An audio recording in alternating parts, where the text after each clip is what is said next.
Hey, Karl Bryan coming at you, founderfocused.com, coming at you from the streets, the mean streets of the canal.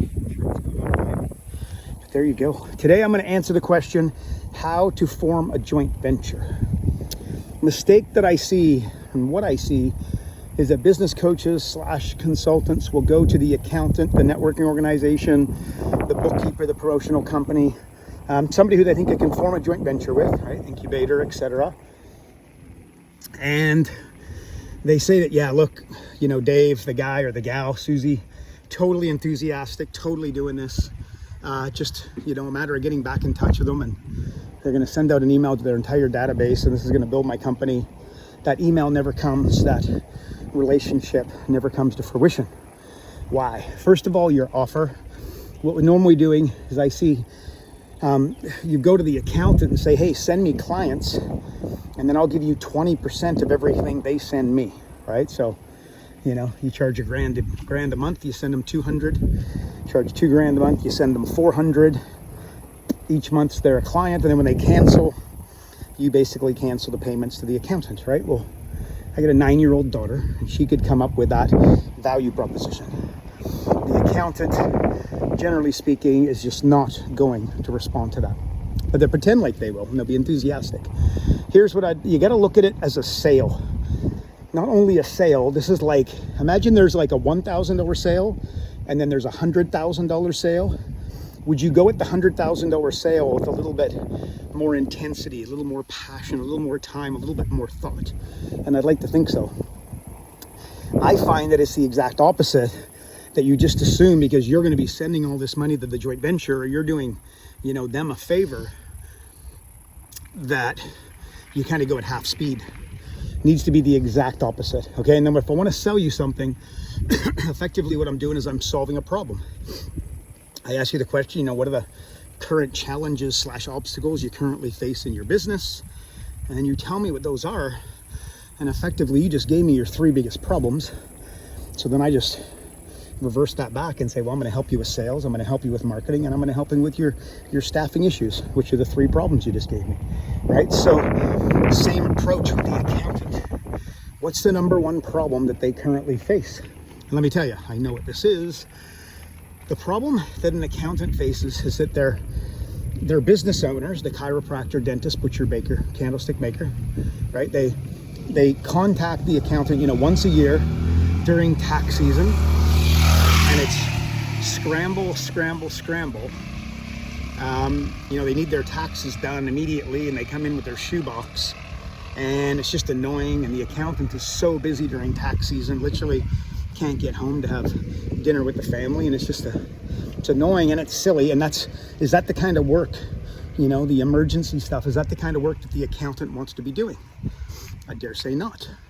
What does the accountant want to be doing? He wants to be helping you with your business. He wants to be looking at these tax returns, these financials, looking at your financial statements, your balance sheet, your income statement, your cash flow statement, that your client probably doesn't have because he's never taken the time to form that relationship with their accountant. But the accountant wants to be helping you grow your business, right? So rather than come to see you once a year, as in the accountant, and charging $2,500 to keep you compliant with the government, and having, again, a $2,500 very lame relationship, how about if you say to the accountant that, okay, take me for a test drive. Don't send me everybody you ever met. Take me for a test drive. What that means, Mr. Accountant, send me 3 of your clients. Don't send me your best. Don't send me your worst. Just 3 in the middle, right? And what I will do is I will work with them over the next 12 months, and I personally guarantee that they will come in at least 4 times a year, okay, so quarterly, to assess their financials and help you rev them up. We'll look at them together, but ultimately you're not going to do tax returns for these clients. You'll be doing financial statements and then helping them read those financial statements. So instead of them paying you $2,500 a year, they're going to be paying you like 5, 10, maybe 25 grand a year plus. What do you think of that? So you see what you just did? The accountant's challenge is that people come see him once a year for taxes, and he wants a business where clients come in quarterly or once a month to basically, jack up their financials, and the accountant wants to be working with them, in the areas that they're proficient, which is their numbers. So if you solved that problem for the accountant, and he sent you those 3 clients, and those 3 clients went from $2,500 a year, fire alarm type clients to, $10,000 a year quarterly clients with financial statements and growing companies, what do you think he's going to do? If he's got 300 clients and you do that with 3, and maybe you do 2 out of 3 because you couldn't get the other guy motivated, which will happen. If you did it 2 out of 3 times and you were able to tell him why the 3rd one didn't work, what do you think he's going to do with those other 297 clients? He's going to want to send those guys to you too. So you need to solve the problem that the joint venture has. So if your joint venture partner owns an advertising medium of some description, a media play, sell billboards, signs in the toilets at the professional stadium, a magazine, a newspaper, an online directory. They sell advertising, all kinds of solutions like that. What's the problem they have? People come, they buy advertising, they cancel, they never come back, right?